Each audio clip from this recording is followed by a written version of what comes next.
things that we do with our job. So thank you very much for being here, and I'll pass it to our MCs.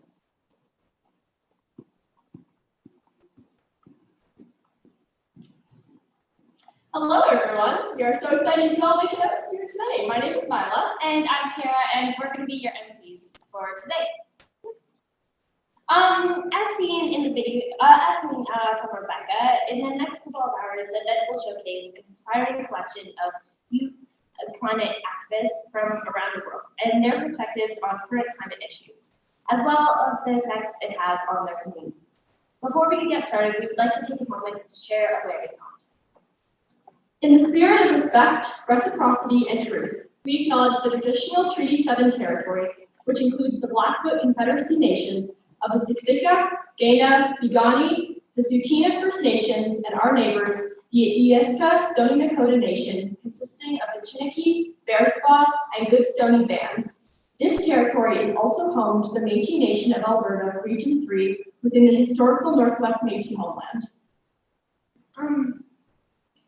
We are proud to hold space for Indigenous voices in these nations as we act in reconciliation that is meant to honor and raise awareness for our neighbors. We listen with gratitude to the ancestral stories of the land that they share. We recognize our shared responsibility going forward on this journey of truth and reconciliation. And to start it off, we have Sean Bernard's video from the World Health Organization last year, which I can only speak on behalf of my Indigenous community with mental health. That's a big issue that's happening inside the communities right now, and I understand that what the reasons now about is we're losing our connection with our culture, with the connection of the earth is spirit to us, and the earth is something that we interact with. If we're losing that, that's community with the earth, we're losing that mentality and tradition, that culture. And it all comes back to going back to the community, going back to your people, and engaging your community's conversation, engaging these people so they're actually being heard, being seen, and getting our voices in. I feel like that's really helps with our tradition and helps with saving our planet, saving our culture, and being who we actually are as a generation capacity. So I just think we have to engage these communities in these conversations more to have that mental. Now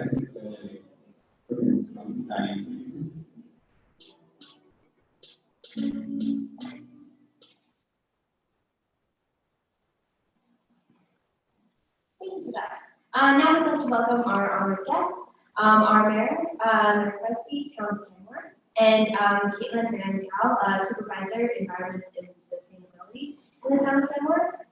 And joining us virtually, we have Sarah Elma-McGee, who is our MLA for the Banff-Kananaskis region. So Mayor Francie, we would like to welcome you to the stage to share a few words with the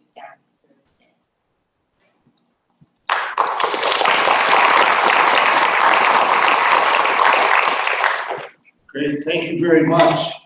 It's an absolute pleasure to be here today and to bring greetings to you on behalf of the Town of Canmore and Town Council. It's truly an honor for you to gather here today and deal with this very important topic. Of course, the effects of climate change are already very much apparent in Canmore. In response to our shifting climate, we are doing our part to reduce our impact and prepare for the future. We have a climate action plan to define targets and identify a suite of actions to achieve these targets in alignment with the requirements of the Global Covenant of Mayors. Is that for me?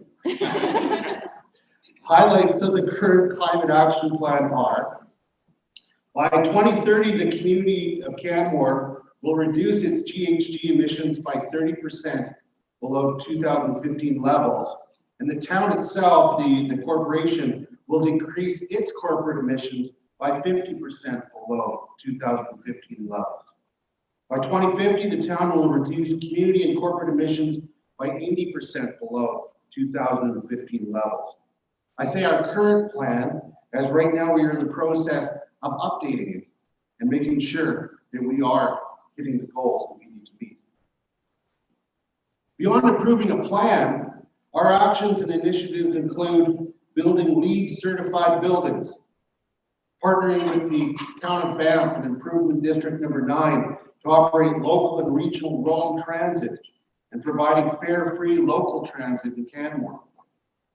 Putting in place sustainable building requirements, conducting energy efficiency audits of our facilities, implementing cycling and pedestrian improvements to shift transportation mode share, approving solar installations for town facilities, implementing a community-wide organic composting program, and increasing our in-house resources from one part-time sustainability coordinator to 2 full-time staff focused on sustainability and climate action.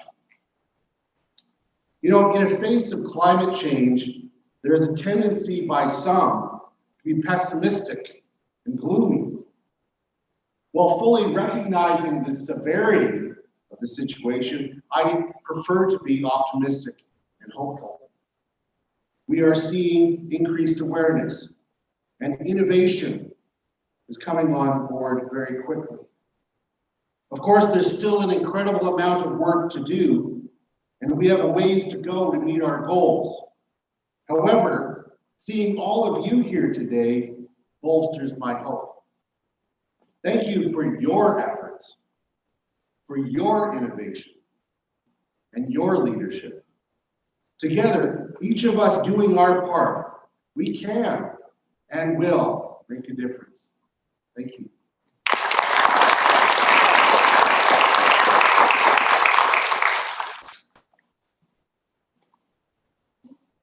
And now a video greeting from NDP MLA Sarah Elmolaghi, who was unable to join us in person today.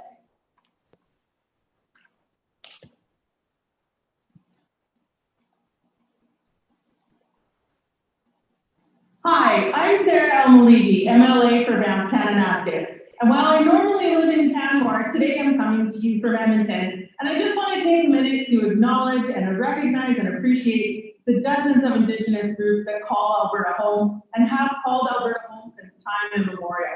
I am eternally grateful for all of the stewards of the land that came before me. Welcome to Extreme Hangout Rocky Mountains, October 2023.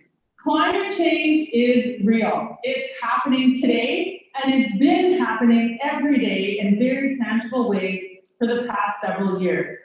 We know that emissions of greenhouse gases is changing the Earth's long-term climate and its ability to survive as we know it over the long term. We also know that a large portion of those greenhouse gases are due to human activity. While we can sometimes be dismayed by these truths, I do find hope in them.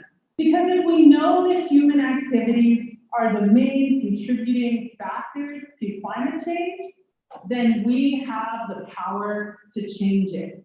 When I first started learning about climate change in the mid-1990s and its solutions, it was in my university undergrad. We sometimes get lost in thinking that nothing has changed since then, but many things have. Technology has improved dramatically, and we understand so much more now than we did before. But perhaps the biggest thing that has changed is you, the movement around the conversation. Young people gathering, talking, and pressuring their elected officials to act differently and to plan for a better future. I remember seeing a comic of a professor teaching a class and listing off all the impacts of climate change. Wildfires, floods, massively damaging weather events, social disparity as people become climate refugees. All of these things have come to pass. We are now living in that reality. And in the back of the lecture theater in this comic, one student said to another, "What if it's all a hoax and we create a better world for nothing?" I love that comment because it is so true. What if we just created a better world? You being here today is part of that better world. I hope you never stop working to create a better world. We need you. Your energy, interest, enthusiasm, and voice will be what holds governments accountable to creating a better world. Always remember that. We are fighting to create a better world. Never stop. Thank you so much.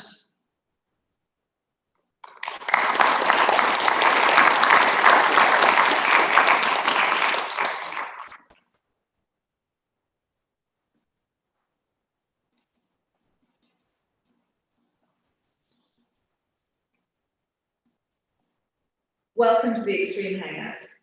We come together to celebrate the power of youth and the extraordinary impact that each one of you can and do make in our world today. The planet is our one and only home, and nature is our life support system. Human life, all life, is infinitely precious, and I stand before you now to express my heartfelt gratitude for your presence here.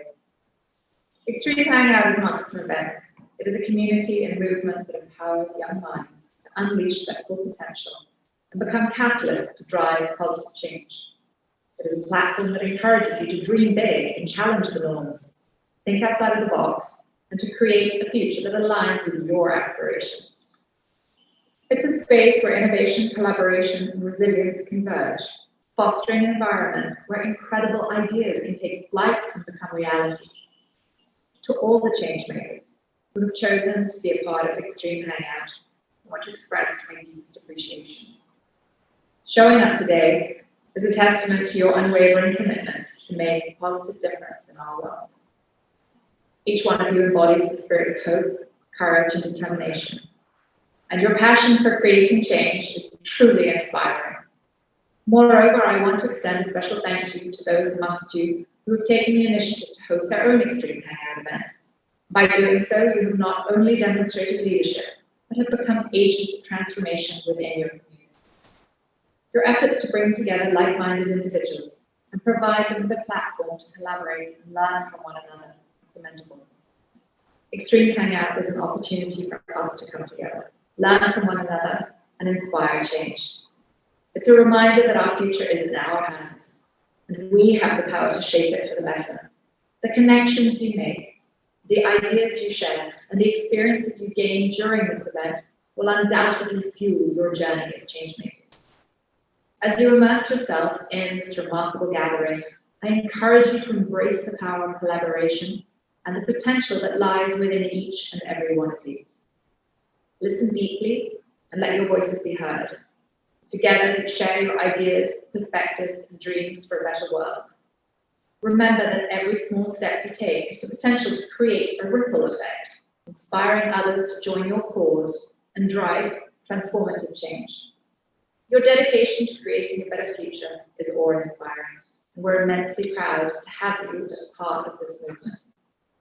Together, we can create a world where compassion, equality, and sustainability don't simply exist, but thrive. Thank you.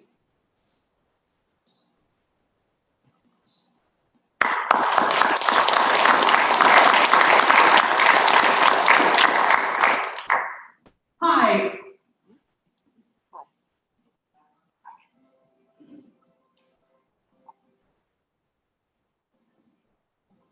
Decarbonize is justice. Decarbonize is hope. Decarbonize is learning the causes and effects of climate change. Decarbonize the understanding that protect the outcome. Climate change is making a difference to help heal our planet. Decarbonize is protecting our earth. Decarbonize is protecting our future.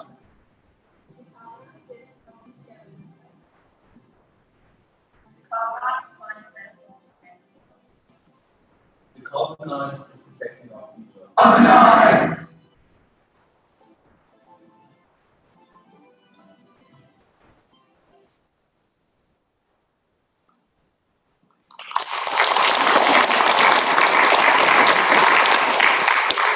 Our first speaker is Ko. He's originally from Osaka, Japan, but currently lives in Canmore, where he is a student at Canmore Collegiate High School.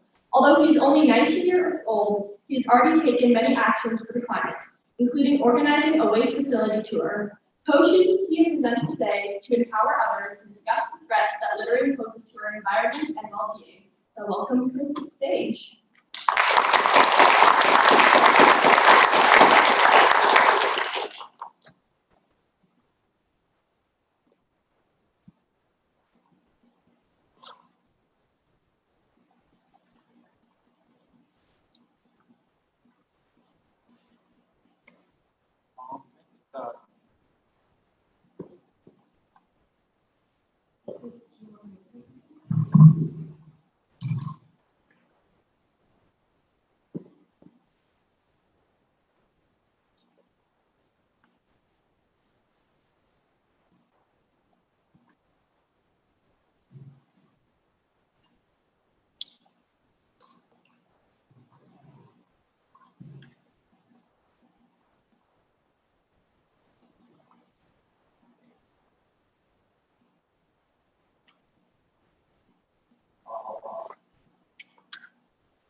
Today is a day I've been looking forward to for the past 2 years.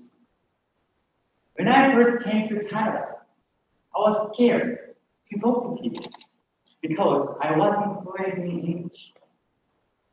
I didn't like that I wasn't talking to people, even though I came here to be able to speak English.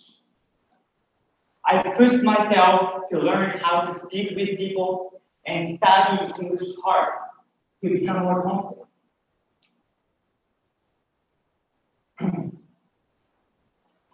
I noticed that I was actively participating in class. I was speaking up in class. I realized how far I'd come. I started small, like giving a talk in front of a few people, and kept practicing step by step. I kept saying to myself, I can do it, I can do it. I kept moving forward. Today is the day when my dream will come true. I'm going to talk about my project called Volunteer with Purpose. My passion and my new dream. Volunteer with Purpose gives the students a chance to earn volunteer hours and contribute to the community by cleaning up our town. Let's dive into three key factors that led me to this project, starting with my own story. When I first arrived in Canada, the breathtaking Canadian Rockies were a dream come true. I explored, hiked, biked, and joined the community. As I walked through Hangout, something caught my eye, and it dampened my spirits. Can you guess what it was? Garbage? Yeah. Litter scattered on the street. I was thinking, why is there so much litter in the stunning Alberta Rockies? I had to do something. From that day forward, I started cleaning up my community.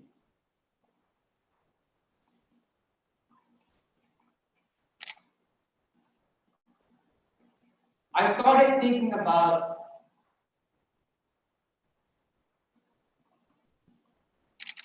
then I wondered what other problems that litter cause. So I did some research. Turns out there are many. I'll touch on 2 negative effects. One is habituation of bears.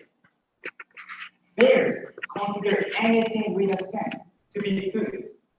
It includes food containers, used cans, drinks, and even cosmetics. If those things are littered, they can attract bears and other wildlife into a town. Next thing is the release of methane. I learned litter releases methane when decomposed. Methane is over 25 times more effective at trapping heat in the atmosphere. Isn't it interesting how picking up litter can help us keep safe and slow down global warming? I think it's fascinating. So those facts make me believe that we should believe that more people should be aware of the consequences of littering. And I started thinking about volunteer opportunities for students at school. When a friend came up to me and asked, "Cole, do you know any volunteer roles? I still need 20 hours." I realized many people needed volunteer hours to graduate. There were options like working in a cafeteria and being a scorekeeper, but there should be more impactful opportunities available. Think about it. With around 600 students in our school, each needing 25 hours to graduate. That's a total of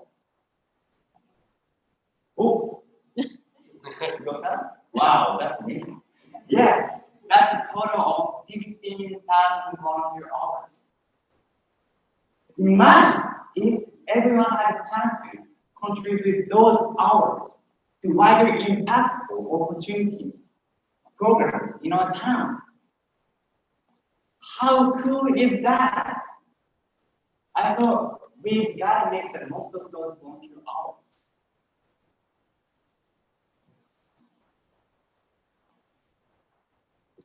Up till now, I've touched on 3 things: my drive to clean up my community, and the need to spread awareness about the consequences of littering, and the need for more meaningful volunteer opportunities.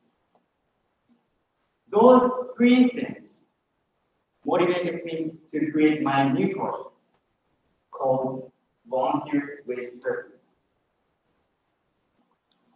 It's a cleanup activity for students needing volunteer hours. I emphasize learning why we shouldn't litter during our activities. Over the past month, I've organized 4 cleanup activities. And I'm thrilled to share that they've been a great success. And to make a bigger impact, I'm working on a manual about organizing cleanup events. I'm planning to send it to sustainability class all over Canada. I want to encourage them to do the same. It will include a digital sample announcement, an event-drive format, a liability waiver checked by a lawyer, access to my social media so students can share their activities, and more. This should make it much easier for them to get started.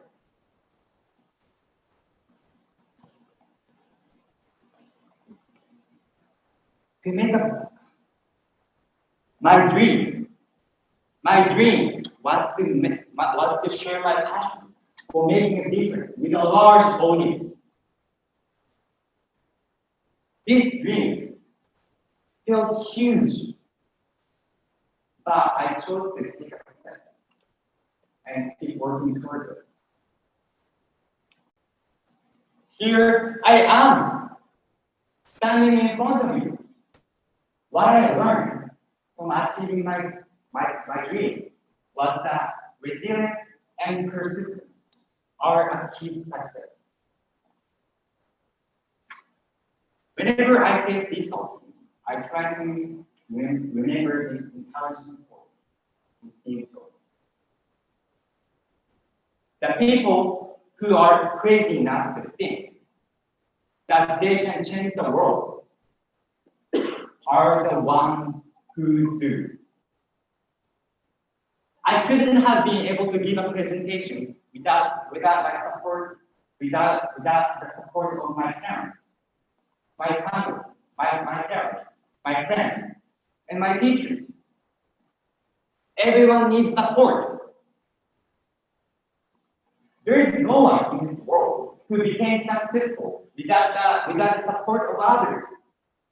So let's encourage and support each other. Let's strive together to make a difference in the world. Will you join me and volunteer with purpose?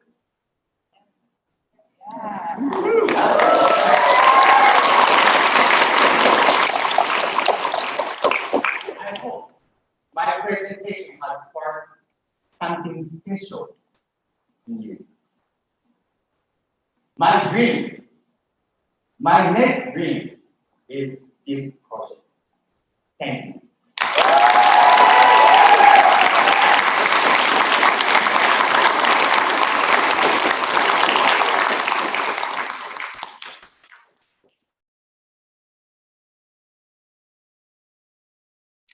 Does anybody have? Hi everyone. Today we are doing this test to instruct students about the paradise. What's the paradise for you?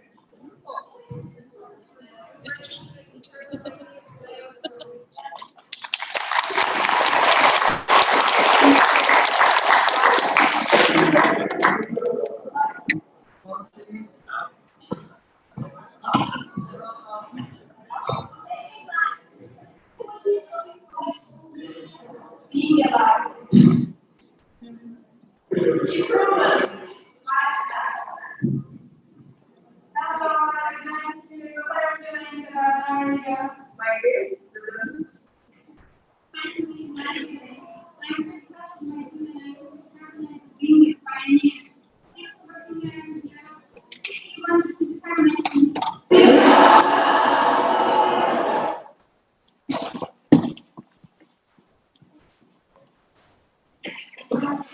that was wonderful video and wonderful video. Let's hear another round of applause.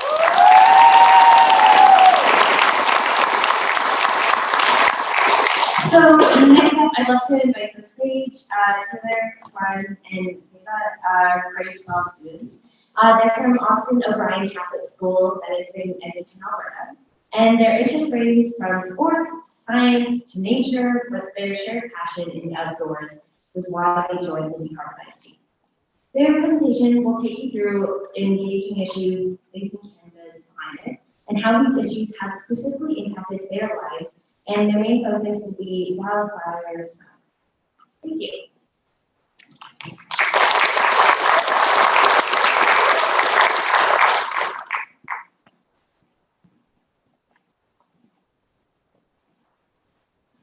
Good morning, everyone. My name is Taylor, my name is Rowan, and my name is Favor. Before we start our presentation, we would like to acknowledge that we are on the traditional territories in Alberta of the many First Nations, Métis, Inuit, whose footsteps have marked these lands for centuries. All our presentation covers today, we'll take you through the emerging issues that Canada's climate is facing, as well as the impact on our individual lives. Our main topic will be the wildfires, although we will touch on some other topics as well. We'll take you as well through some of the projects our schools have been focusing on and the organizations we've worked with. At AOB Environment Club, we've been involved with several communities as well, and we'll also take you through the further works and projects we plan on doing. I would like to start with the wildfires and how they have affected air pollution within Edmonton. Wildfires emit harmful pollutants such as nitrogen dioxide and carbon dioxide.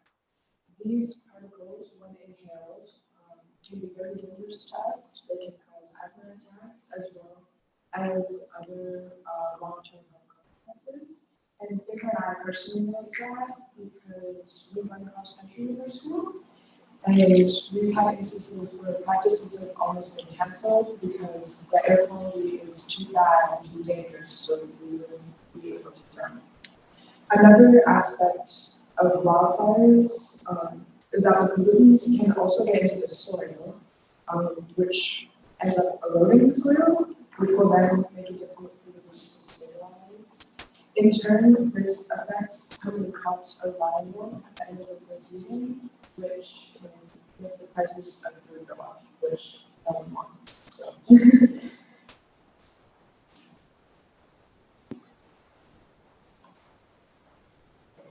So behind me is the 2022 Alberta wildfire record. So the government of Alberta have been collecting these stats beginning of March 1st to October 31st of 2022. It was apparent that we had 1,246 fires last year.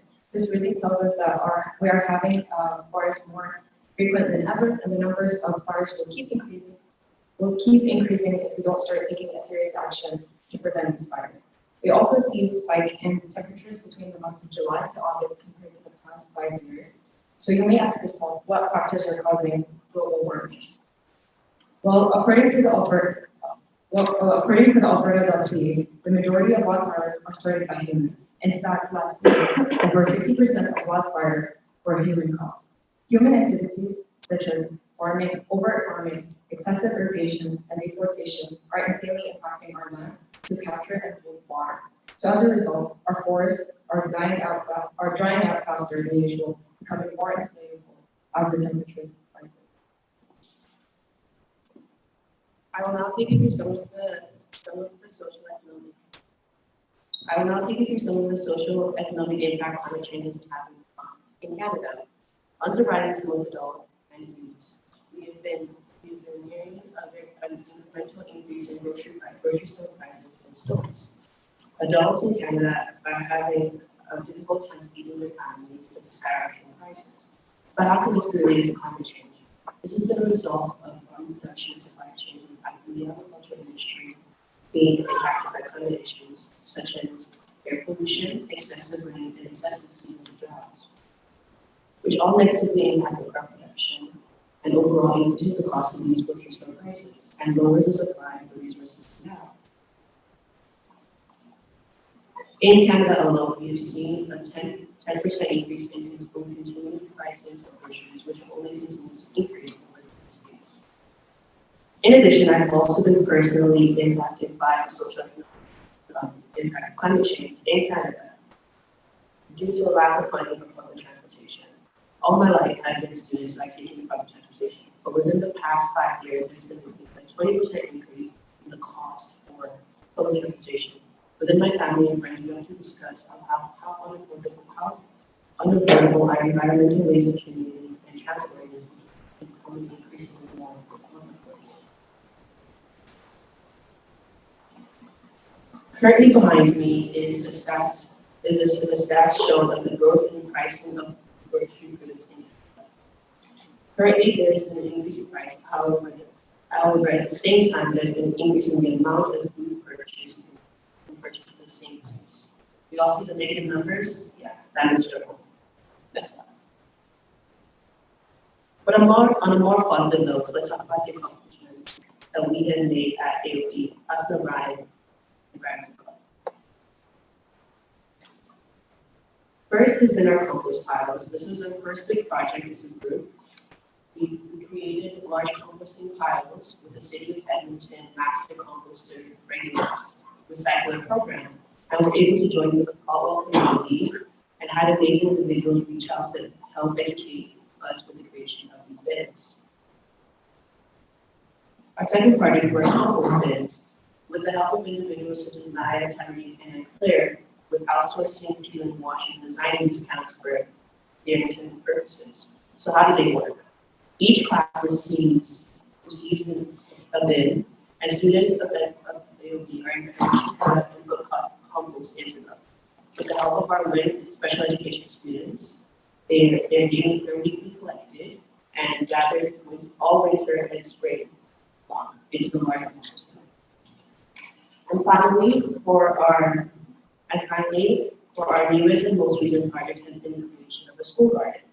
This first started with a bunch of small shrubs and flowers.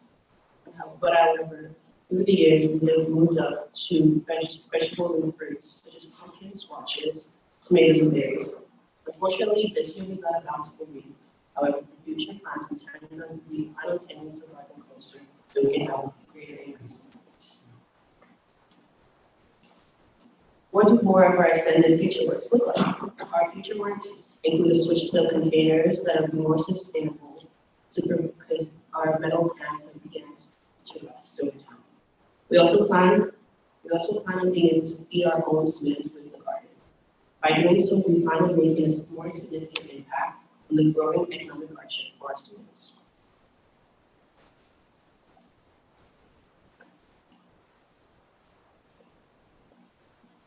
Now, what can you guys do to help? We would like to start by talking about waste.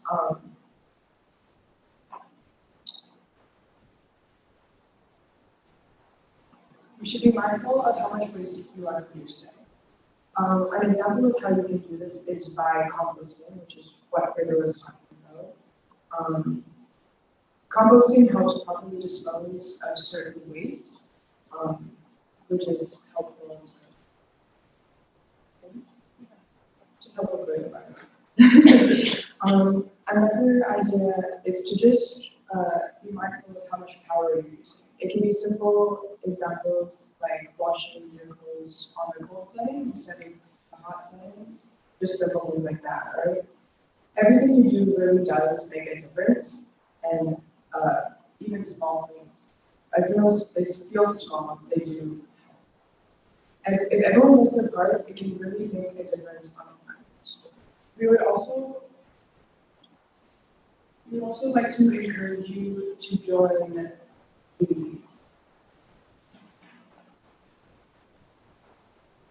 We would also like to encourage you to join the Commit to Act. website is very useful because you can log these actions that you're doing, like using a reusable water bottle or eating a meal without any meat. It's very cool to see because they give you facts on how what you're doing is useful and how you're taking away carbon dioxide. So it is very fun to see. Thank you.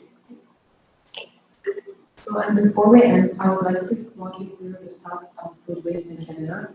So there are many instances where we often waste just good food like we waste good food just because we bought too much or because it got rotten because we didn't properly store it. Well, although it may seem just one apple or one piece of bread that has been wasted, it won't make a big deal, right? But no, according to the National Zero Waste Council, almost 2.3 million tons of edible food is wasted each year. And mostly it's us, consumers. Consumers waste almost 47% of the food that is being produced. When we waste food, we also waste all the energy, resources, and associated emissions that went into producing, processing, and transporting these products. We also, not to mention that when these food waste ends up in the landfill, it generates even more emissions in the form of methane gas. Methane is many times more harmful to the environment than carbon dioxide. So therefore, just by looking for ways to save our food, experts believe that we can reduce 8 to 10% of our greenhouse emissions. Lastly, we would like to take this time to acknowledge everyone who has contributed to us being here today. First of all, thank you to the support from the Decarbonized group who have allowed us to speak here today. Specifically, thank you to Rebecca and Sarah for helping us create this presentation to share with all of you. We would also like to thank the members of our Environment Club at Austin O'Brien, both present and past. It is with their ideas and support that we were able to share these contributions. A special thanks to Mrs. Johnson, Mrs. Fernandez, and Mr. Troiano for leading us and that. Lastly, we would like to thank everyone in the audience here today for taking the time to listen to our presentation. We hope that we inspire our peers, as well as you grown-ups, to help take action against climate change.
And next up, we would like to welcome Stevie and Ayla to the stage.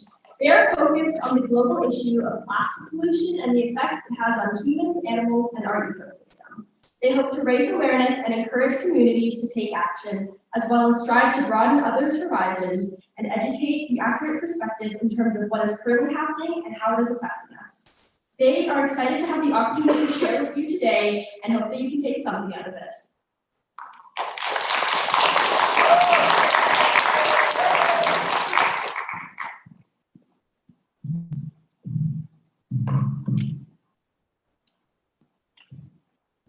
Hi everyone, I'm Stevie and this is my friend Ayla and we're both from OKM, which is located on the West Coast. Today we are here to talk about the human effects on our oceans. Our plastic pollution is a big problem we are all facing, where around 20 million tons of plastic are put into the ocean every year. The bodies of water around us are becoming more and more contaminated.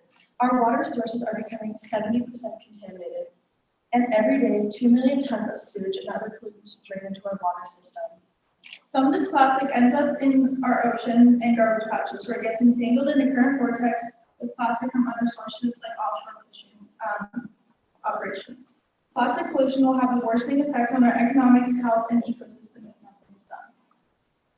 For a visual reference, this shows you where we are from on the map. And just so that everybody knows, Canada has one of the longest coastlines, going as long as 200,000 kilometers, which is why this cause is so important to us. So our story, when I was younger, I traveled to Africa with my family, and as you can imagine, I was so excited to begin this trip. So my family decided to do something really gross, and we actually went to a seal colony, which houses about 200,000 seals. And on one of the pictures behind me, you can see what we had expected to see there, which is just a beach filled with seals. As we got there, there was no beach to be seen. It was just a bed of garbage and seals entangled in garbage. And there was actually less seals than we had anticipated, as many of the seals had just been eating this garbage and dying. For me, as a child, I spent most of my time growing up down in Florida where my grandparents lived, and it was always a really happy place for me. I got to meet the animals, I got to meet the ocean. It was really my peace. And one day, all my perspectives changed where I was just on the beach playing with sandcastles and wood. And I noticed there was a bird in the ocean and it was kind of washed up on shore. And so, being me, I was curious and I wanted to save the bird. And so I found it's just kind of it was suffocated by a plastic ring, which looks like one of those. So a man-made piece of plastic, and it was really scarring for me because I'd always have such a happy perception that I wasn't really aware of all of these climate issues that were happening and how it was affecting our marine life. And so when it scarred me, it was it kind of led in my head full of curiosity, and I was just I always thought it was birds look better in the sky and our marine life looks better in the water. One thing to take away from both of our experiences is that sometimes the problem isn't there right in front of you. We just pretend that we don't even know it's there, or sometimes we don't actually know it's there. And because of our stories, I want to create a positive impact to this issue. And I try to reverse the impact as well as prevent it from happening again. And I hope to share all the effects and highlight the fact that regardless of how this is affecting the oceans, that it's also affecting us too.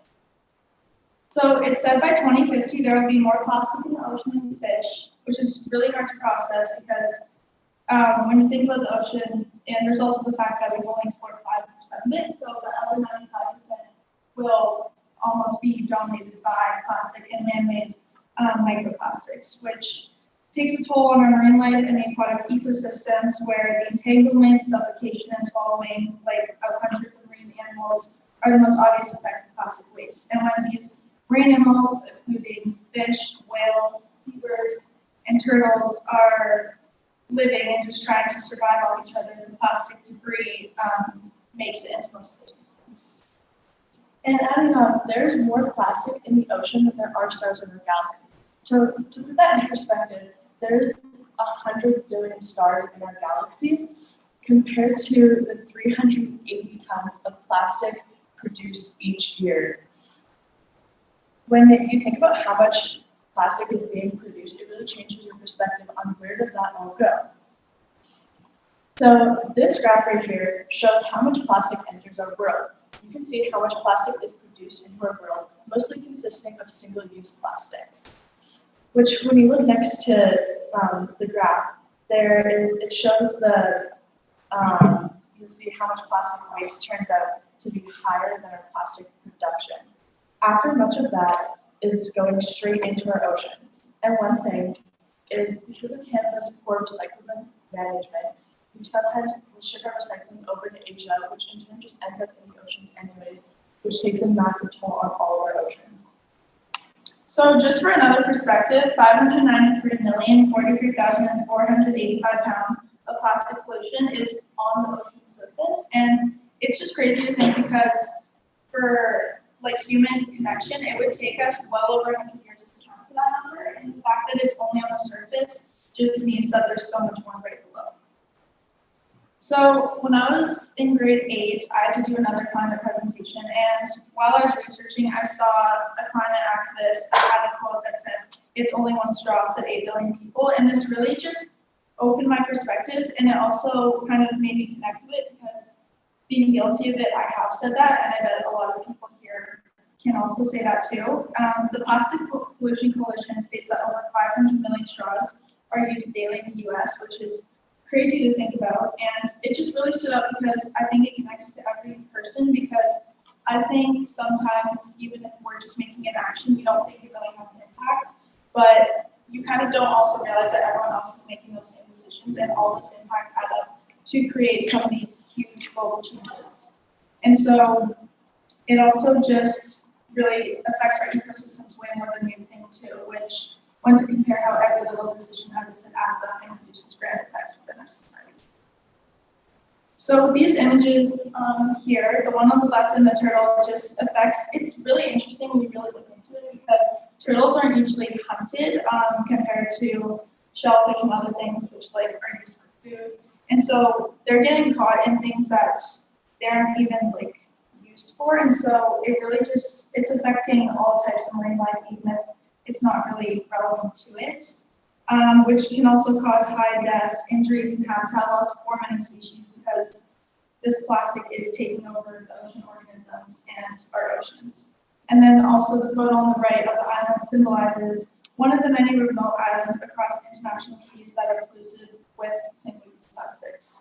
And then, which in turn turns into the photo of the hand with all the microplastics in it as the plastic degrades, because it never dissolves, it only breaks down into smaller, which then turns into more systems and gets into more of marine life.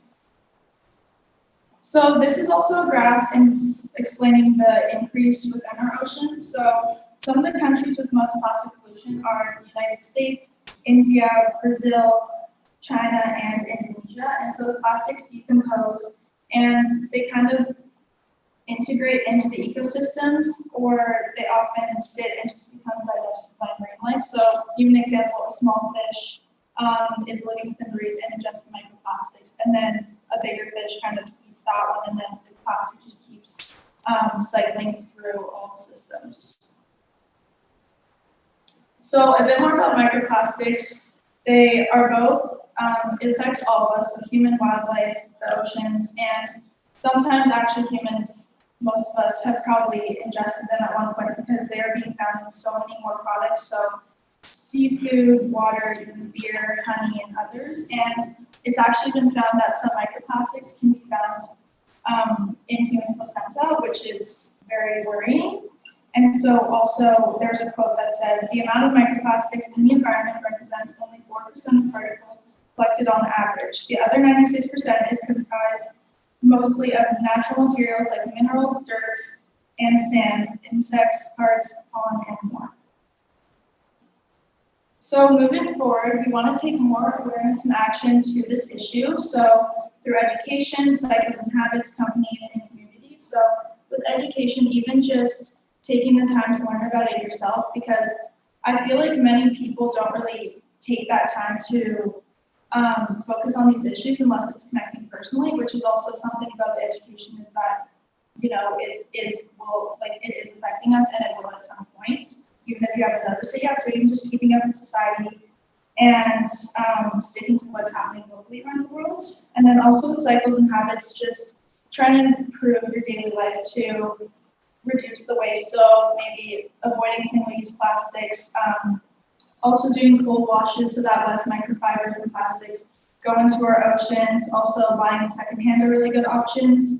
And then even some companies. So for Ocean, the Ocean Cleanup and Bracenet are all companies that basically sell, so some of them sell bracelets like for Ocean, which is made of the recycled material that they clean up, and then they also donate the proceeds towards working on ocean cleanup.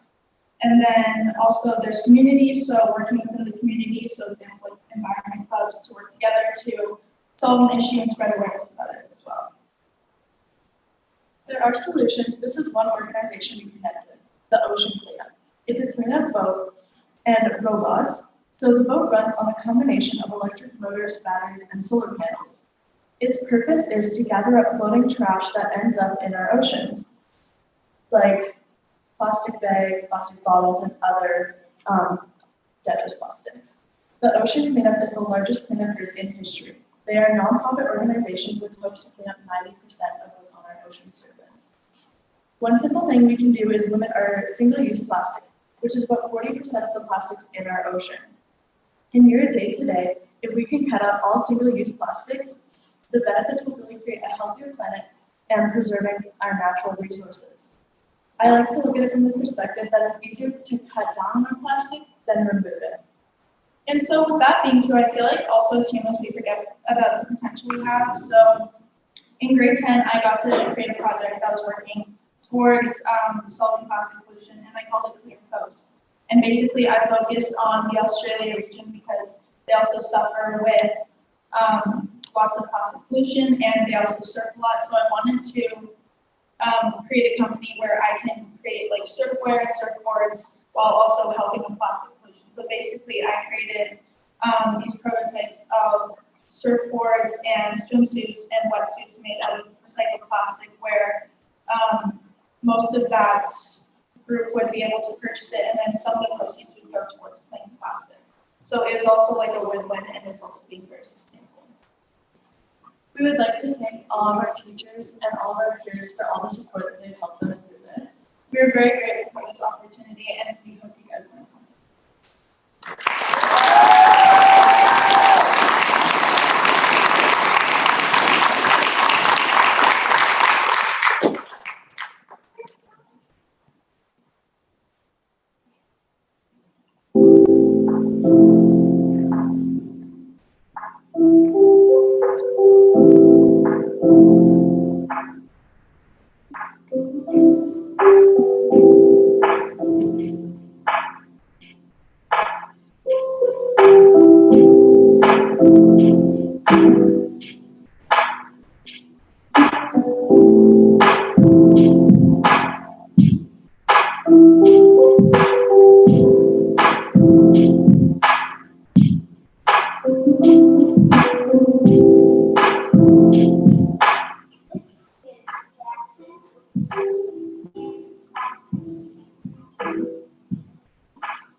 Me and Miriam. They're both grade 12 students at OLS.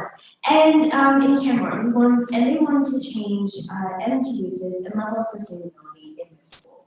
They say their friendship was formed through sustainability, and they have been on the environmentalist journey together to sustainability the whole way. We recently conducted an energy audit at the school, building a school building in order to determine how much energy is used. Not only did the project teach them about efficiency, but they also but it also about the power we can all have in the youth community. They want to share their story and motivate other youth in their community.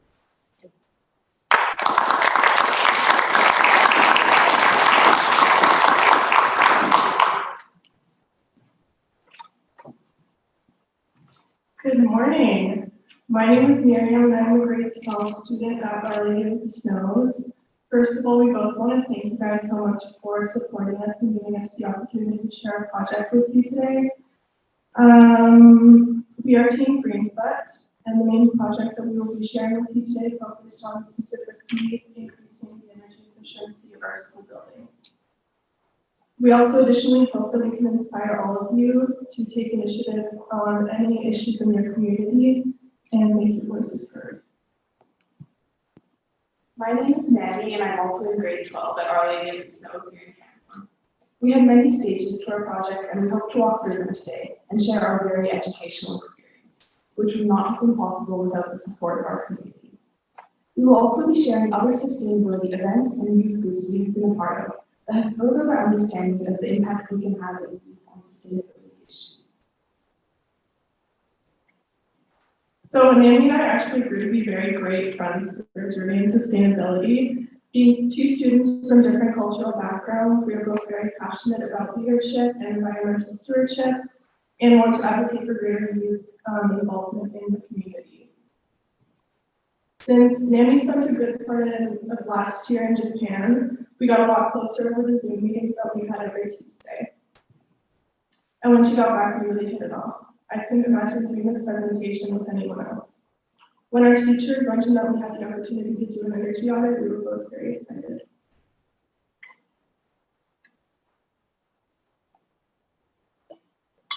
Climate change is a rising issue in our community and many others globally. For us personally, we've seen smoke from wildfires more than ever this past summer. We have also noticed temperature rising in Canada too. So we have been so grateful for this unique project opportunity we had where we were able to actively contribute to sustainability in our school community. And our project is called Greenfoot because we aim to make the carbon footprint of schools green. We understand that the subject of environmental stewardship and climate change can often be intimidating, but we want to assure everyone here that this is a warm and safe environment. It is also the perfect place for us to all draw inspiration from one another. So starting off, before our project even started, I attended the 2022 Accelerating Climate Action Conference hosted by the Biosphere with our school's Sustainability Club. Naomi was unfortunately in Japan at the time, so she was unable to attend, but she got updates online.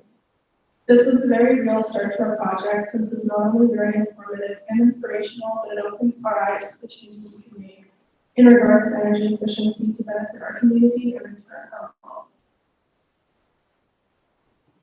Naomi and I actually presented at the same conference this year, just last week actually, where we talked about the energy audit that we did at our school. We got so much positive feedback and were able to interact and discuss topics with members of the community. We were very surprised and flattered that we were given this opportunity and that people were willing to listen to us and support us. Communities want to see more youth engagement, so don't be afraid to make your voices heard. As mentioned before, we have a lot of support during this project. First of all, we thank the Canmore Rotary Club for sponsoring our Greenfoot project and making it possible. In addition, we are part of the Canadian Rock and Youth Network, and we attended a summit in early March where we met many like-minded youth. It was a very insightful experience for both of us. In the beginning of our project in 2022, we participated in the Wildfires, which is a sustainability competition for teens. We learned a lot about the entrepreneurship portion of our project, as the main submission was a business model canvas. The Biosphere Institute of the Gold Valley, a non-profit organization, has also given us an immense amount of support, and we continue to have a special connection with them to this day. #Decarbonize and the Center for Global Education have also given us the opportunity to stand on this stage today. We thank all of these organizations and individuals like our teachers that have helped us follow and achieve our goals. As a specific example of a sustainability youth group we are a part of, we are members of the Future Leaders Youth Council hosted by the Biosphere. So far, we have toured the local waste treatment facility and also had the opportunity to go on the local radio to spread awareness on climate change in the Gold Valley. We will be a part of it this year too.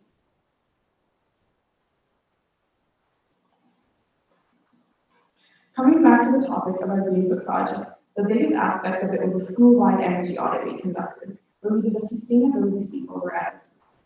By doing this sleepover, it became much easier to determine how we can make our school more sustainable and efficient by reducing unnecessary energy usage. For example, we looked at lighting, heating, and ventilation around our school at different time periods during the day. During the building energy audit, other sustainability teams joined us, and it was a very educational experience.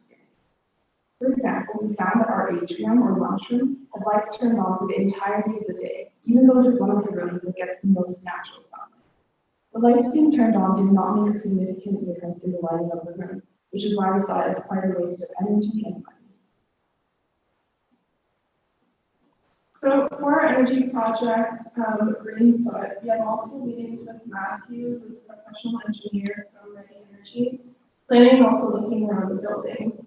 He has been working with us and has helped answer any of our questions, as well as has provided any assistance that we may have needed. We did the energy and financial calculations with the help of Matthew. We hope he will continue to help us and actively be part of making our school energy efficient. Our school board considered hiring him formally when he was working with us, and I believe he actually did, which is super. As mentioned, we had a meeting with Matthew during our energy audit at the school, and he gave us a lot of advice and educated us on how to effectively do the audit itself. Facilities members from our school board also helped give us access to the boiler rooms. This was very important for us to have access to these bathrooms in order to have a better understanding on how OLS uses energy as a whole.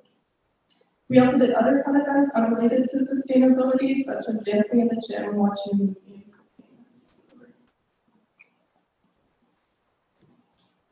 Looking at the entire division with the help of Matthew, we determined that if schools across Christ the Redeemer or school board could meet their school's targets for energy usage, $630,000 could be saved, and the new cost would go from $1.9 million to $1.3 million per year.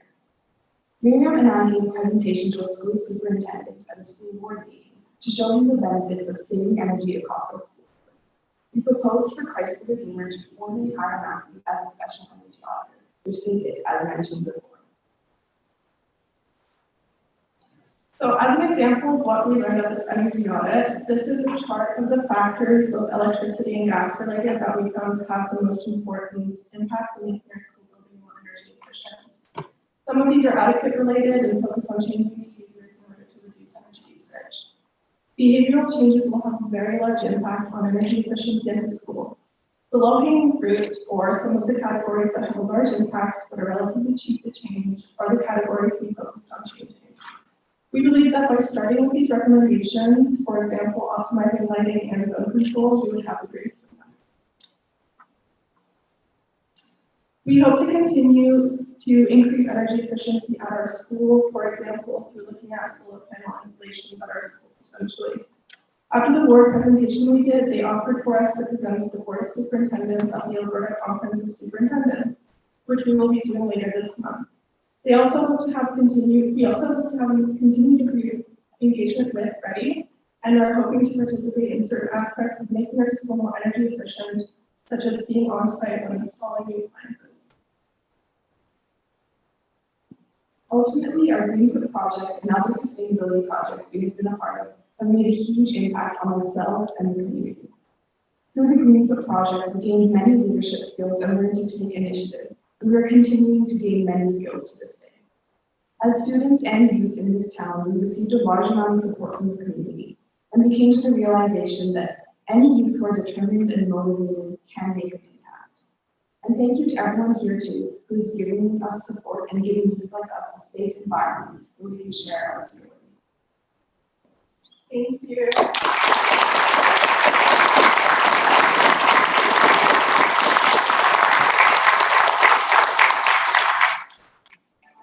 Oh, hi, we are the students from St. Joseph's Catholic, representing the Philippines. Organize history and make change.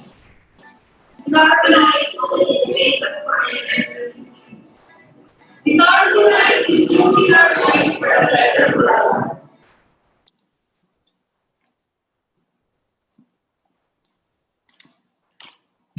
Okay, so now we're going to take a 5-minute break, and this will be a great time to reflect on everything you heard. Feel free to use this time to connect to your federal attendees and exchange ideas and let inspiration from your youth-minded activists inspire you. We'll be back shortly.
Okay, we are going to be starting again in about 2 minutes, if we could find our seats, please.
Can I get you to watch that orange thing?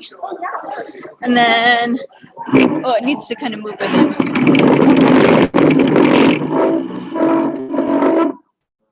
just gonna...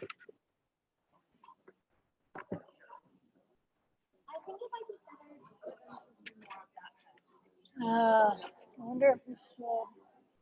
Because I'm just worried about the piano pieces coming up. The piano is right Yeah, yeah. Can you? Oh, perfect. Yeah. All right. I think that's better. No, yeah. When it's her part, I'm gonna come down and change it. But we don't need to see the blank piano when she's not there. Okay. Awesome. Thank you so much, girls. You're doing so great.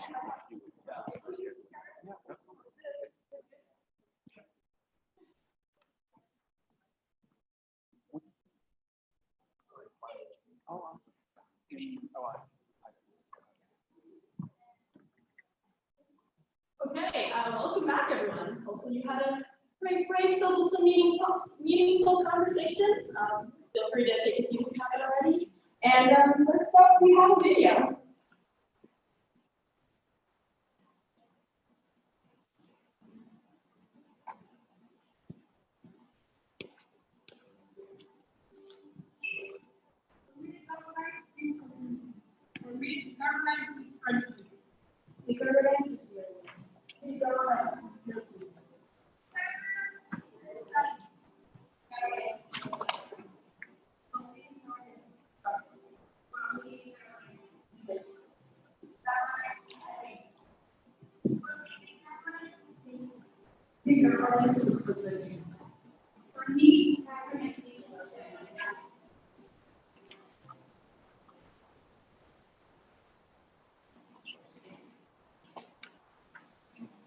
So up next, we have a presentation by Sarah, Aaron, Josh, and Sarah from Okanagan Mission Secondary School. Their community has felt the profound impacts of climate change. In the past summer, they've witnessed devastating impacts of wildfires, which forced thousands to evacuate and, as a result, in the loss of hundreds of homes. This experience made them realize that they all play a role on the Earth's future, and it's up to us to make it possible.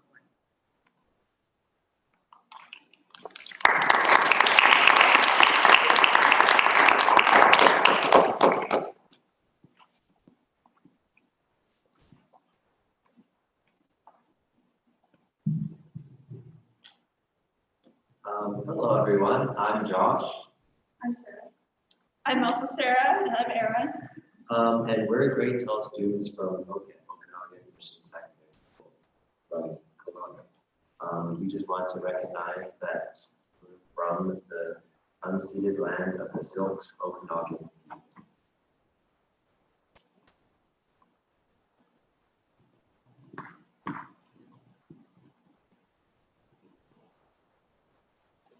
People often don't take action until the problem reaches their doorstep. They feel an unearned sense of safety because they haven't yet suffered from the consequences of their inaction. It's not my problem, or why should this matter to me? are often the first thoughts that come to mind with this way of thinking. I remember a time where climate change didn't seem as much of an urgent issue. Sure, fires from other places around Kelowna would produce smoke that would lay a putrid blanket over the Okanagan Valley, making it impossible to enjoy one of the most beautiful places in Canada. The lake, the beaches, the mountains surrounding the valley, all made invisible by the chokehold the smog seems to have on our summer year after year. But it's come and gone, like I said, and it hasn't really had any long-term impact on the community. So with that has come a level of acceptance. It was this year, however, where the voracious McDougal Creek wildfire roared over the mountains, one of the biggest wildfire we've seen in the region, and 200 houses in my community. The problem had arrived at my doorstep and become personal. This has left a scar in my neighborhood and many others, one that will not easily heal. We cannot take another disaster like this, not when it's fully preventable with the right planning, coordination, and action. I believe the anxiety-filled nights that people feel when they're displaced from their homes, wondering whether they'll have a home to go back to, should not become the new normal. This is unacceptable. As I've seen firsthand what climate change can do to a community, I want to be part of the change that stops the problem before it even rounds the corner. We want to be a part of the change that stops the problem before it rounds the corner.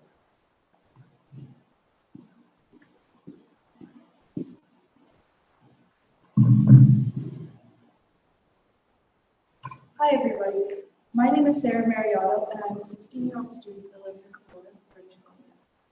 So what is my climate story? Climate change is red because of the flames that almost burned my house down 20 years ago. The anger I feel is red when I see the sadness in the community members' eyes after telling me their house has been burned down. The red takes over when I think of the unfairness. What will the future bring? The 2003 fires attacked my neighborhood and tore down the mountain towards the wooden foundation of my home that was not yet finished. The winds changed and the fire went away. The same cannot be said for the trauma left behind in my community, which lingers like the stench of smoke. Because those fires blew away and left my home standing, I was able to grow and thrive with a safe place to live. I was able to then grow up and be there, 16 years old and 20 years later when the fires struck again. This territory has never traditionally been flammable. The Okanagan Silks people practice controlled burns to keep this land safe. But over time, as Indigenous practices wore away, so did ozone layers. As the Silks traditions got taken away, so did the safety of the land. Populations grew in the Okanagan over time, as they did across the country and the world. I believe that the development of climate change and the subtraction of silks practices caused the fires to burn brighter than ever before. This year, the temperature skyrocketed in the Okanagan due to climate change, causing the land to be more susceptible to fires. The trauma that came back to the people in this community due to this year's fire was like the smoke. Too much and everywhere. It's like 2003 all over again. The locals would say, shaking their heads. The way that this has affected me as a community member is through my job. Working as a cashier, people don't expect this, but I'm often an outlet for people in the community. Maybe my customer just got off work, had a stressful day, or is picking up a few things for a sick family member. During the major wildfire crisis this summer, it was especially hard for me because I look outside and everything would be covered in this thick, wet smoke. The thick smoke would always get inside the building, making my airways contract and affecting my ability to work, being sick and dizzy. Trying not to look outside, avoiding reminders that my city was burning to the ground. Talking to my customers was the worst part because many of them were struggling, having been evacuated or having lost their homes. Some people would even break down in tears in front of me, and it was hitting too close to home. I had to step up and be there for my community. Not only as a frontline worker, but also emotionally. That experience has stuck with me. That's what my climate change story says. Because it doesn't only affect the environment, it affects the people too. And many others on the front lines. Thank you.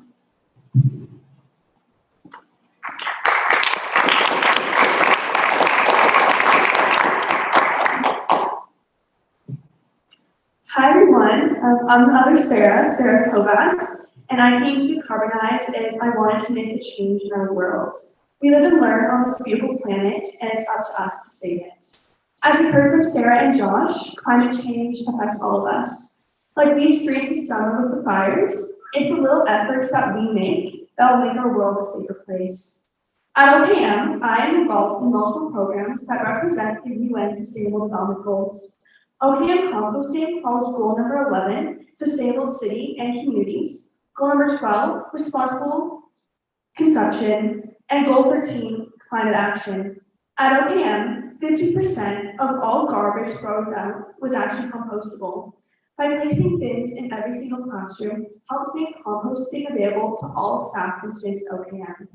By composting these organic waste reduces the amount of methane gas coming from landfills. I've been involved at a student-run cafe called Mission Roots for the past 2 years. Mission Roots is a cafe that donates all proceeds to charities such as Eco Trust Canada and Water First.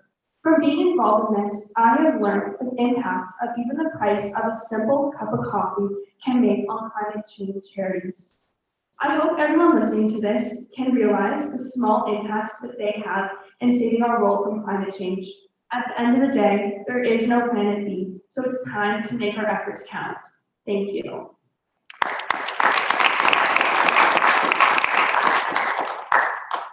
Hi everyone, my name is Erin and I'm here to decarbonize because I can't just sit back and watch climate change unfold. I want to make a difference. Similarly, I wanted to make a difference when my friends and I created a project a couple years ago. Since we were little, we've always been passionate about animals and their rights. We wanted to create a change in our school community. That's when Our Voice for Change was born. We advocated for choice around animal dissection. We brought in new technologies and educated our district on the negative effects. After a year and a half of advocating, we were able to get our district to create an administrative procedure, stating that students have a choice in their learning in ST23. Although this project was around animal dissection, it deepened my understanding of climate change and how its effects are all around us. The harvesting of the animals and the chemicals used produce gas emissions into our ecosystems, contributing to climate change. We created our project around United Nations goal number 4, quality education, number 12, responsible consumption and production, and number 15, life on land. But after diving deeper into the global goals, I learned that they're all connected to each other. One cannot be met without the other. A lack of progress on one interferes with the progress of the others. For example, we can't have quality education without reduced inequalities. We can't have clean water and sanitation without industry, innovation, and infrastructure. And we cannot have climate action without global goals number 7, 9, 11, 14, 15, 16, 17, really all of them. Climate change isn't an easy problem, but it's a problem we're sharing, a problem we're solving. But there isn't an easy solution. It isn't just about lowering our global temperature. It's about our oceans, our industries, our food, our belongings. We can't fix this problem unless we work together. We must team up to create a livable planet for all generations to come. In our own community, Kelowna has been devastated by the effects of climate change through fires and extreme temperatures, and it's only getting worse. But our community is coming together and educating themselves and creating programs to combat this. It's time for us to make a difference. We are our Earth's future, and it's up to us to make it a positive one. Like Dolores once said, unless someone like you cares a whole awful lot, nothing is going to get better if it's not. Thank you.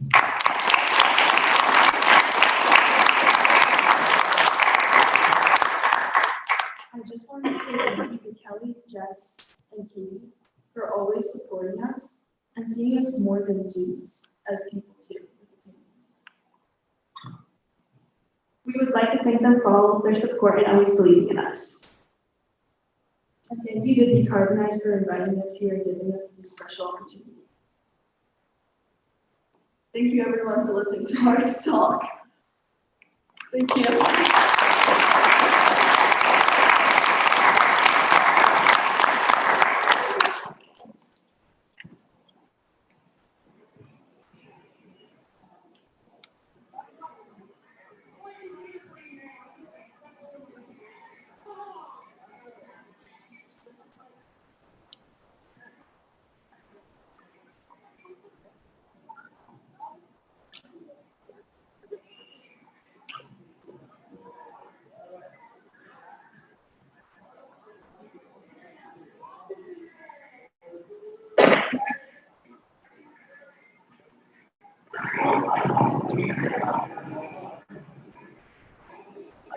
teaching in my classroom over here, and the fire alarm goes off. Someone in my class goes, "Oh, the roof is on fire, the roof is on fire." Then I began to realize that where our solar panels were is where the fire was.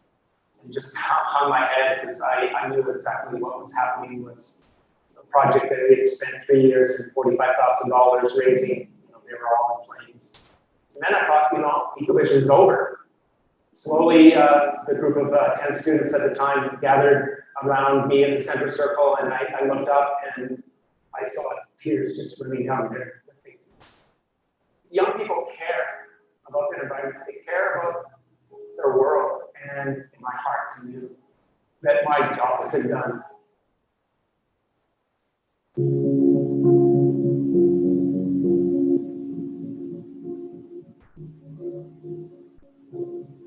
Today we are in sunny, beautiful Lacombe Composite High School.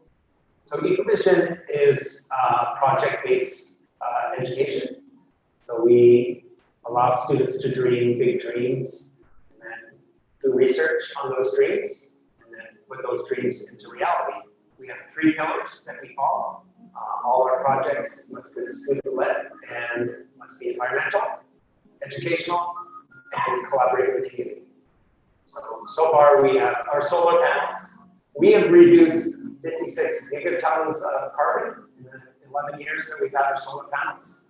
We then had a greenhouse project where we built a geodesic net zero tropical greenhouse. It's there to inspire others. So far to date, we've inspired 5 other middle schools or high schools to build one of these. And then we have a beekeeping program where my students actually teach the public how to raise bees properly, and they can't get a license until they take that course. And then our 4th one is our gardens, and that's to teach people that you can grow your own food, and it can be organic and healthy and sustainable. And finally, we built a goat barn that is self-sufficient, insulated, but also can be used for education purposes.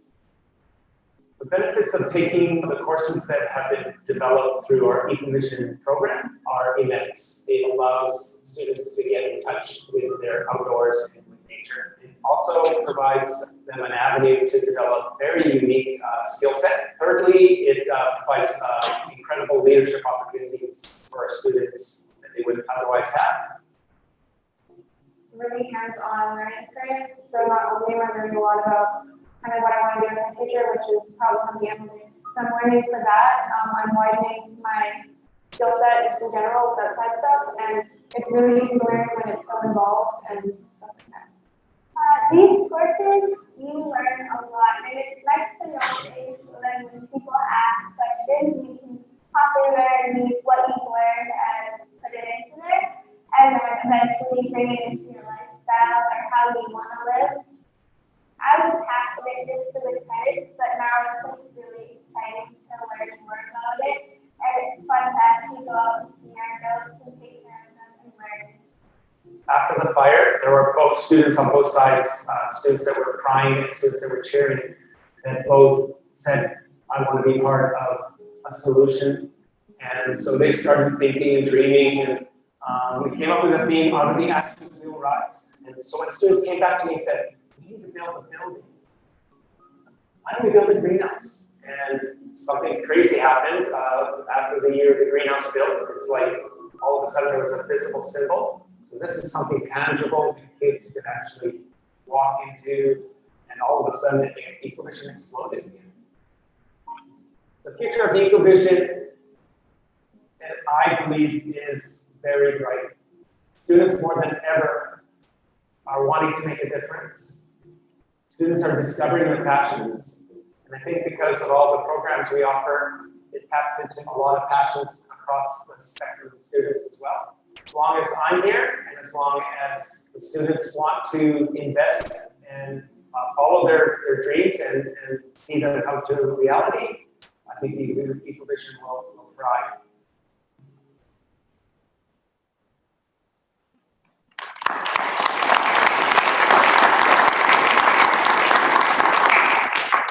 Next up, we have Sarah Thornhill. Sarah is a grade 11 Ecovision student from Ecole Secondary Lacombe Composite High School. She helped write a climate youth manifesto that was presented to the government and environmental leaders in April 2023. Through CGE's #Decarbonize program, she has also been a keynote speaker on environmental issues at conferences such as Canadian Rockies Youth Network, Career and Technology Education Council, Evolve Conference, and her local Earth Day conference.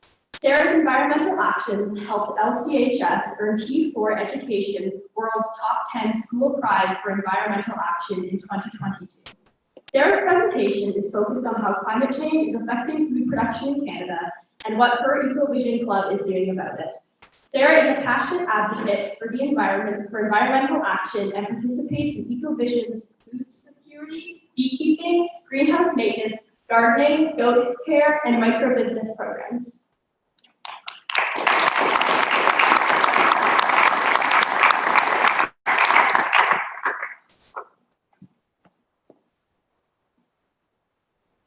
Hi, thank you. So first, I would like to thank Decarbonize for inviting me to present what we have learned and done so far with our school. I'm very excited to be talking to you today. So we're going to be talking about how climate change has affected food production in Canada.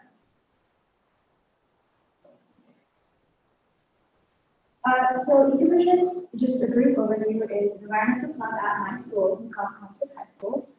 Our purpose is to grow student leaders and through our 3 pillars, which is to improve the environment, enhance our education, and collaborate with our community. This is a poster we have that highlights the main projects that we have done as a club and as a school. So, yeah. The first issue we'd like to address is the reduction of precipitation along with the increase in temperature. The diagram on the left provides evidence that Alberta is getting drier. Canmore and Red Deer are both in the pink area, indicating that our precipitation levels are extremely low. Second picture shows a local farmer that will be experiencing major crop loss this year and losing lots of money. With the cost of living getting higher, this could be detrimental to all Canadians. So days are getting hotter. This graph shows that there is an increase in hotter days while a decrease in colder days. As you can see, while comparing these 2 timelines, is that the weather is changing and is expected to continue getting worse as time goes on. Climate-related issues like increased temperatures, shorter winters, and less precipitation have caused less water flow in rivers and reduced water availability. In the first article, ranchers are experiencing hardship due to less amounts of water, and then the second article is pretty much the same. So both sides, ranching and farming, will also experience a bunch of loss due to not being able to get enough water for. This picture shows articles of how climate change is creating extreme weather events such as droughts, floods, tornadoes, and above normal temperatures. For example, in Olds this summer, there was the strongest tornado recorded in Alberta's history. Increased temperatures have negatively affected farmers in Alberta. For example, livestock is getting sick, milk, egg, and meat production is down, and animals are dying. The bees at our school have been supplemented with feed for longer periods of time due to earlier and warmer springs. This semester, one of our goats at our school, Patty, unfortunately got listeriosis and pneumonia, and she unfortunately passed away this past Saturday, partially due to fluctuating temperatures. This, of course, has been hard for myself and other students to comprehend. So here are some solutions. See right here, we'll go through that. Here's the timeline of some of our projects, including our solutions for climate change. Solution number 1 is our near net zero geodesic tropical greenhouse. We have 4 main energy systems that reduce carbon emissions. A First one would be the geothermal climate battery, which heats and cools the greenhouse year-round using the Earth's energy. We also have solar voltaic panels that create electricity. Passive solar shape of the greenhouse captures the sun's energy no matter where it is in the sky. We have polycarbonate panels that are 4 layers thick and insulate the greenhouse, keeping it warmer in the winter. And we have solar tubes that capture the sun's heat to warm up our fish tank, which usually raise up to 150 tilapia fish. Our fruit forest. We have 200 local fruit trees that capture carbon and produce edible fruit for our students and the community. The local outdoor classroom allows students to have their classes immersed in nature with birds, bees, butterflies, and etc. We have 50 raised beds that allow the students and community to grow vegetables for community programs, farmers markets, and organizations. Also, within the course, we have a picture from 2012, and that was about a week ago, but it looks a lot more full in the summer.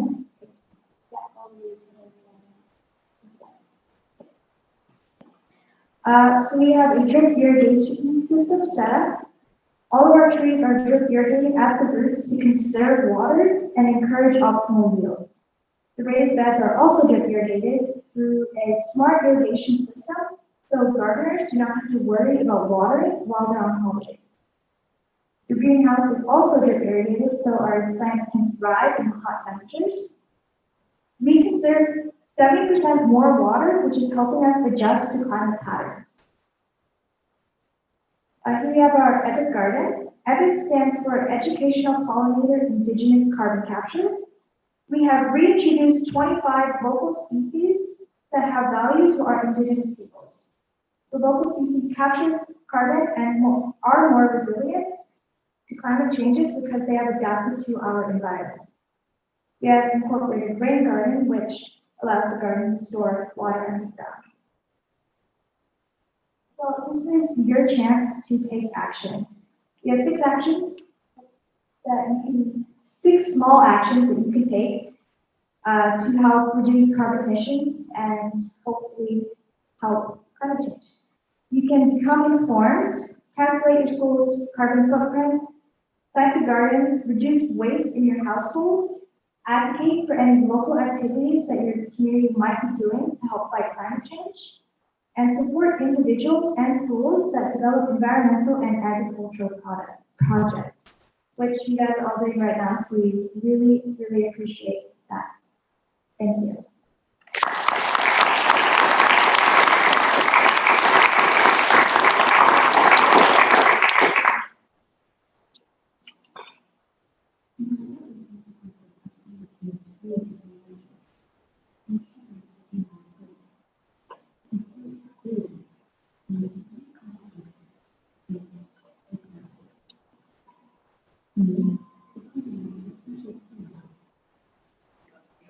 We're gonna skip that one.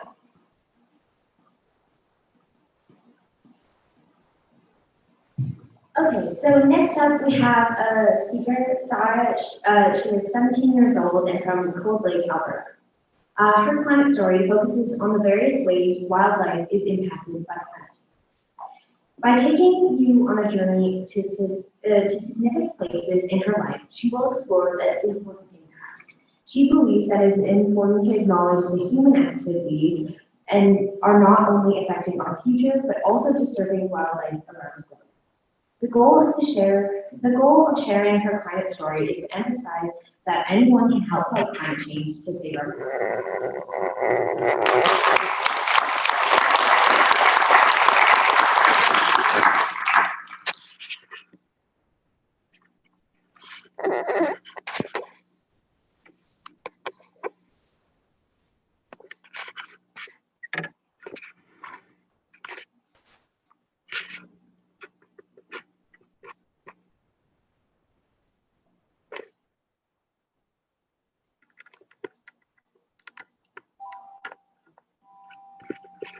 Imagine, you were home from a long day just to find out that your home has been destroyed.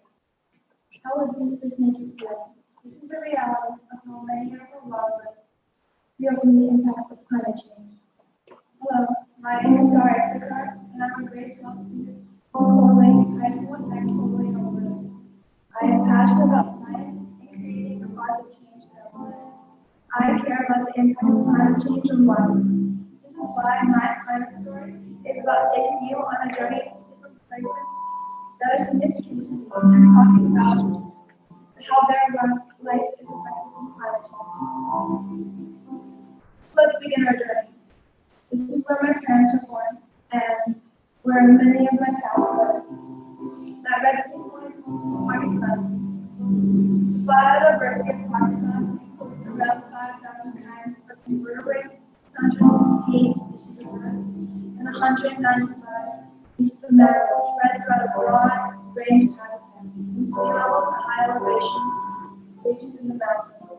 Some of the iconic wildlife species include snow leopard, the Himalayan brown bear, Indus river dolphin, and the markhor, the national animal. However, many are in crisis. Recently, in 2022, floods have created a widespread destruction of Pakistan's wildlife habitats and pose a serious threat to the wild species. Many leopards, deer, and bears have drowned as their murky waters quickly engulf them. A tourist place called Kanpur lost all its wildlife, including 100 endangered species in the flood crisis. All the animals drowned while lost in location and culture. Peacocks, ducks, and pheasants were also lost, as well as 2 million acres of farmland has also flooded, killing more than 700,000 farm animals. But Pakistan isn't the only country that has wildlife in jeopardy. So let's continue our journey. In 2006, my parents immigrated to Canada, where they had me. Where I was born and my country, Canada. Canada being home to 80,000 plant and animal species makes it home to more species of wildlife than the rest of the world. Canada's wilderness covers an area of approximately 3.9 million square kilometers. It has an abundance of wildlife such as beavers, otters, puffins, bisons, polar bears, and caribou. However, Canada's not looking too hot either. Wait, maybe it's looking a bit too hot. Heat waves are predicted to increase in frequency and intensity as it warms at a rate that is twice as fast as the rest of the world. A record heat wave off the coast of Canada was estimated to kill off around 1 billion marine species, including sea stars, barnacles, clams, mussels, and snails. The loss of sea ice has caused the polar population in Canada to drop by 27% just in the last 5 years. Thousands of Atlantic mussels were found dead in Newfoundland, as warming oceans are causing these birds to dive deeper to find fish, leading many to starve. But let's get into specifics. To end off our journey, let me take you to Cold Lake, Alberta, my hometown. Cold Lake is known for its diverse landscape because it is home to spruce and pine forests, marshes and swamps, and sandy beaches. Cold Lake is home to black bears, fishers, moose, Canadian lynx, and deer. Cold Lake is a unique aquatic ecosystem, and it is an important contributor to the quality of life for local communities. It has around 24 known species of fish in its major ice fishing lake. The lake is also a major stop for many migrating birds, and is home to one of the largest water bird populations in Alberta. During my research of the effects of wildlife due to climate change, I was able to get in contact with Cold Lake's mayor, who manages the fish hatchery. He mentioned that Cold Lake is seeing lack of mushrooms. It could be a cyclical thing, but certainly the bears have been in Cold Lake a lot this year, which may be an indication that berries will not be plentiful as well. The fish stocks in the rivers and creeks have been negatively impacted as the water is extremely low in the local creeks and rivers, including Mary Creek and Beaver River. This impacts winter survival conditions. Snow and water in some parts and causes complete freeze up, which will result in fish loss. Additionally, lower water levels are causing less habitat for animals, such as beavers, which creates an increase of competition. Cold Lake is full of wetlands. Benefits of wetlands include water quality improvement by filtering pollutants and reducing flood and soil erosion, by storing runoff and slowing downstream release. Wetlands are dynamic, complex habitats. They contribute to biodiversity and overall ecological health of our environment. Cold Lake is developing and expanding, and by this, we are building on many of the homes of our animals. For instance, a school was built on a wetland, as well as a city mall and many of the malls. Cold Lake is also the proud home to the largest and busiest aircraft wing of the Canadian Armed Forces. However, jets become a large contributor to CO2 emissions in our atmosphere. Living in a lakeland, high CO2 production makes it hard for aquatic organisms to live. Cold Lake is one of the largest carbon captures in the world. We produce 500,000 barrels of oil from the Cold Lake oil sands, and by 2030, we plan on making the process 100% carbon-free, which will make it more environmentally friendly. The carbon capture storage is planned to be a 400-kilometer pipeline, transporting carbon from more than 20 oil sands, which is a major project in our area to fight climate change. We are fortunate that Cold Lake is sitting on top of a unique geological formation at 1,000 meters below the surface of the forest layer that the carbon can safely inject into, and the carbon cannot penetrate the layer of rock and come back to the surface. The oil industry that processes the oil in the Cold Lake and Cold Lake Valley area will remove the carbon in the process of making oil and ship the carbon by pipelines to the Cold Lake area. So, what have I been doing to make a positive difference? I am part of Environworld, which is an environmental hub in my school. We built warehouses from recycled containers and wood scraps, promoted bee conservation by making beeswax wraps, and planting wildflowers to encourage gardening in our community. Our school is working on growing more food through hydroponic garden towers. We're also part of the Decarbonize program to help become more educated and aware of the impacts of climate change. I was also able to help write the Canadian Youth Manifesto earlier this year. I was also lucky enough to help present this to the Canadian government and multiple climate change organizations around Canada. Now, what can you do? Taking action can be as simple as recycling, not using your bike, using a bike instead of driving, or even turning off the lights that are not in use. You could also take action by spreading awareness. Many Canadians know that climate change is bad, but do they know how it affects them? How about how it affects their environment? A common misconception is that taking action is out of our control. But if we work together, we can improve our future for ourselves, our wildlife, and our planet. Thank you.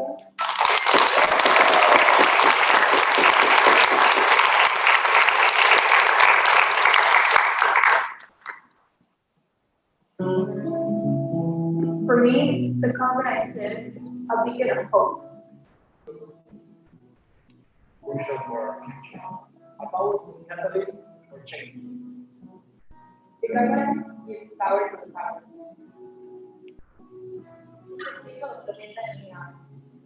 It proves that we can all unite for a greater cause. I think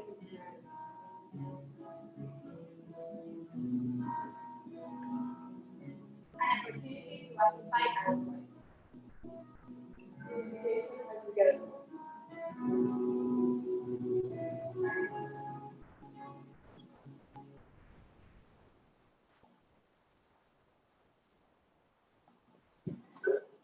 We would now like to invite all of our speakers to the stage to take part in a Q&A. So if you have any questions, raise your hand.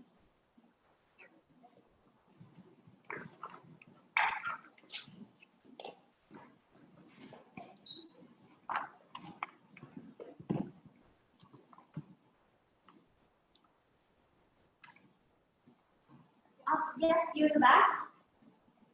I want to say thank you. I was present at the UN summit in Rio. I'm going to cry. In June of 1992, I was living in Vancouver at the time, and I intuitively knew I had to physically be there, not just read about it after the fact through newspapers and magazines. I might have been the only independent citizen there, and knew to go not representing an organization and an agenda. I knew to go and just pay close attention and listen and watch. And glean an awareness of who's doing what are the gaps. And also to carry the inner question, can technology alone solve the human ills? And I came home to Canada knowing, no, they cannot. It's a spiritual crisis. It's a crisis of our connection to the land, our connection to each other, our connection to that which is sacred. So I want to thank you. You remind me about me. I've texted so many local friends who are saying, you got to get here, you know, pop out your doors, come here. We need more battles supporting youth. We need more people listening to you. So it's a big thank you. Big thank you for what you're doing. I want to say one more thing, and it was appalling. So at the UN 92 Earth Summit, it was very unique because before big powers could sort of shut it down, there was this huge thing called the Global Forum that was on the beaches in Rio de Janeiro. It was thousands of people who came from all over the country, all over the world, representing their countries and their organizations. And it was just incredibly inspiring. And while I was there, so much inspiration happened. I could go on and on and on, but I'm really, really thank you. We're late, as you all know. Got a lot of work to do. And the biggest thing, the public thing I want to share is how many people were passed in the buck then saying the children will fix it. And that was in 1992. It's not the job of the children to fix it. Thank you for your leadership. We need more adults to participate. We've got a big problem to solve. Thank you so much.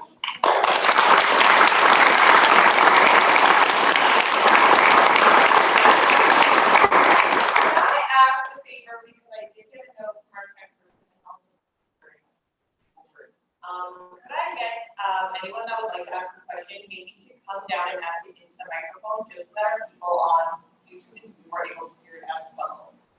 So if you would like to ask a question, feel free to come down to the microphone. If you want to just wait as long as we're not standing in front of the camera, that will work great. Thank you very much for accommodating that. I just have a brief question to anyone. Why do you think this is so gendered? Why do you think it's 95% female students in college? So if you guys think one answer.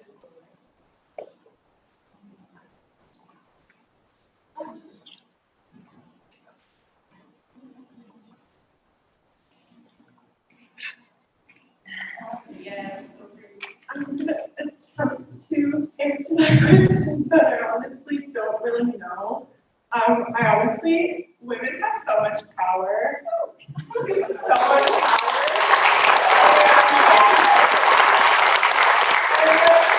It's been overlooked for so long, and I think now it's like our time to be more engaged in society and make our voices heard, like our voice matters too.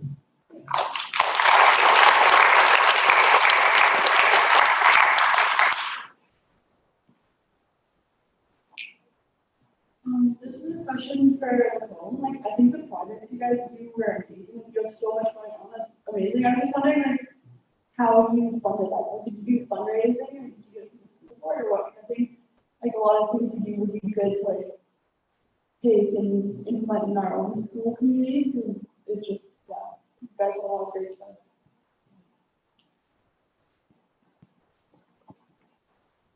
Okay, thank you. That's a very good question. So one thing I think the reason our school board is really on board with all our projects is that we have never asked them for any money. It is all fundraised or donated from our community or from just different organizations. We've also written a lot of grants to help us fundraise all these projects. But yeah, it's all student led, like, yeah.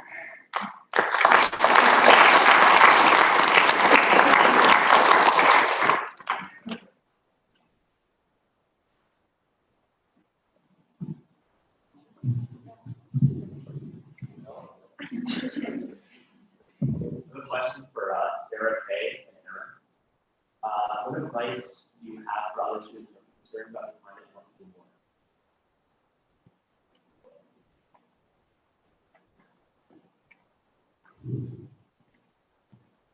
As we both talked about in our presentation, I think it's the little efforts and the little impacts that we can make. We don't realize how, if you carpool school or you compost or walk or whatever you do, or maybe you, I remember my family doing, you would meatless Monday, and those like small actions, think of it, 55 weeks in a year, so that's 55 meatless meals. And like those impacts can really impact climate change. And if everyone does that, then we all have an impact. I also think that people can have a mindset that one person can make a difference and every little action counts.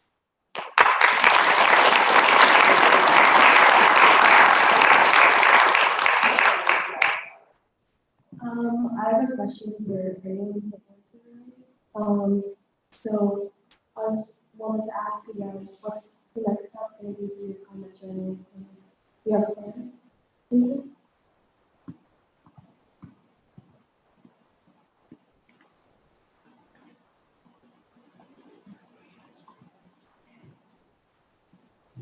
I guess I can touch a bit on that. After high school, I plan on pursuing a post-secondary degree, but after that, I plan on returning back home and finding different ways to help my people.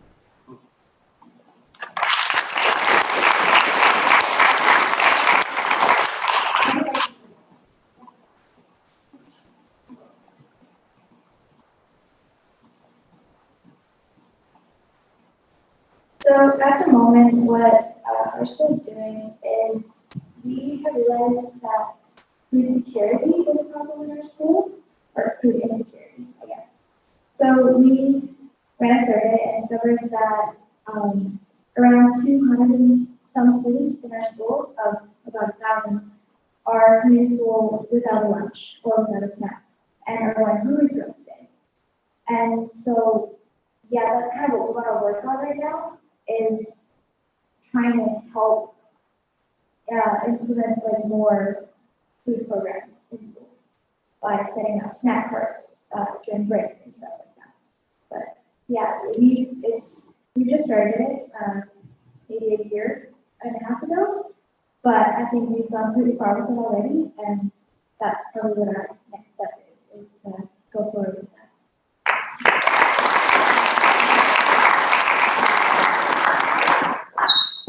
So for us at OLS, now that we've conducted the energy audit and we're really aware of specific numbers of how our schools need energy efficiency, we're hoping to really implement it now and potentially look at solar panel installations at the school, for example.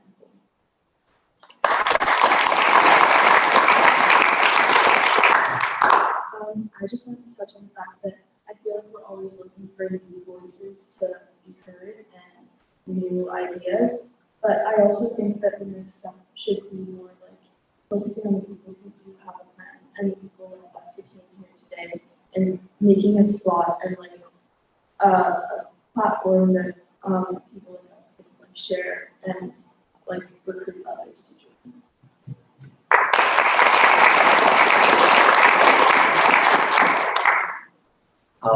Yeah, I think it's just about further educating myself and others. And as we heard from excellent people here, that they have done some really great things with their schools and their own initiatives. I think we can all learn from them and try to implement what they've done in our own lives and communities.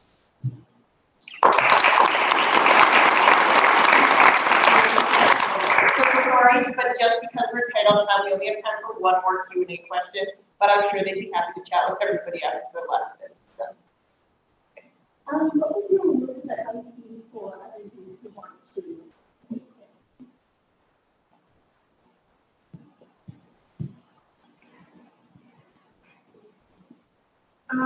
One thing for me, I was hesitant to kind of make changes in my community, because I was like afraid of people rejecting me or saying something wrong or like not knowing 100% what I wanted to talk about. And honestly, like the first step and the biggest step is just like show up to events like this. And don't be afraid to like engage, ask questions, and like nobody's gonna judge you. So like it's a safe space. Yeah.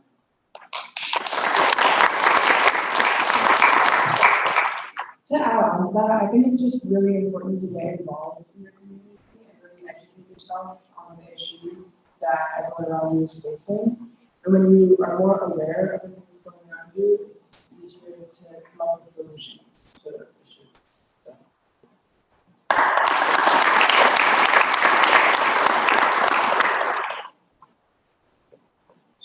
Yeah, just kind of echoing what everyone said, just you don't know what you don't know, and you don't know what you're missing out on, you don't know what you can do to help the situation. So the best thing is just to educate yourself, just be excited at, for example, conferences like this, where you get to meet all these really like-minded people, where you can learn things from them.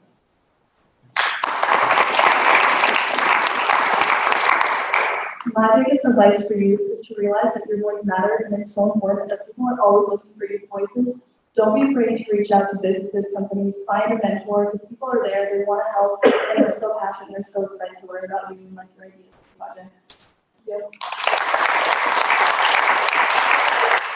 My advice is I feel like it's also just really important, like I cannot stress the fact how important it is to educate yourself, and also just like think about your future, like what do you want for your kids, what do you want for your grandkids, like with the way climate change is developing and like just worsening the state of our world, I feel like once you kind of add that family aspect, it almost makes you care and have a more personal connection to it.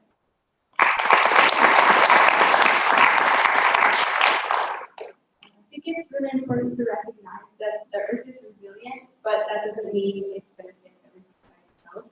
So like, I really, really love what Co was talking about in his volunteer purpose. And just really finding ways like, what are some things that I could do with my time that would be actually useful and helpful and help the community and the world. And we have things that we do at our own environmental club. We have road towers that we use, and we grow plants, and then that helps in cafeteria, so that helps with cutting down the cost of food, and it's also healthier, and it's more environmentally friendly. We do other things. This job's amazing too. I don't know, but it's just like lots of things, and it's really cool to be able to be a part of it and help. And if you don't have like a group or anything, start your own. You know, like there's always people willing to help and like, you know.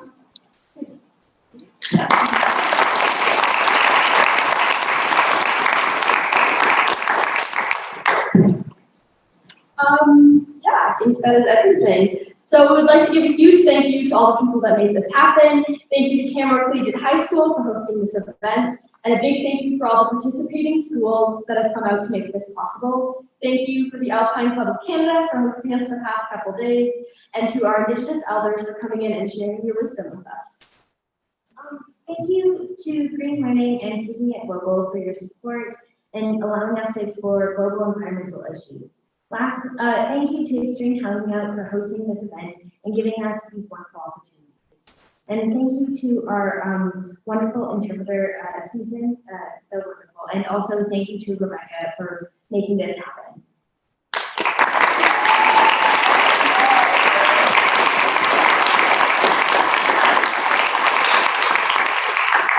And with that, we'd like to thank each and every one of you for coming out today and making this event possible. As students ourselves, we are encouraged by the dedication and passion from our fellow activists. So thank you.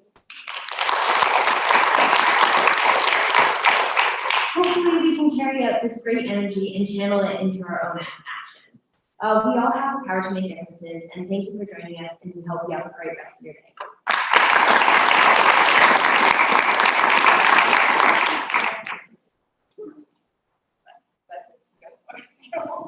Just if you would like to chat with our speakers, they'll hang out here for a bit if you have any other questions.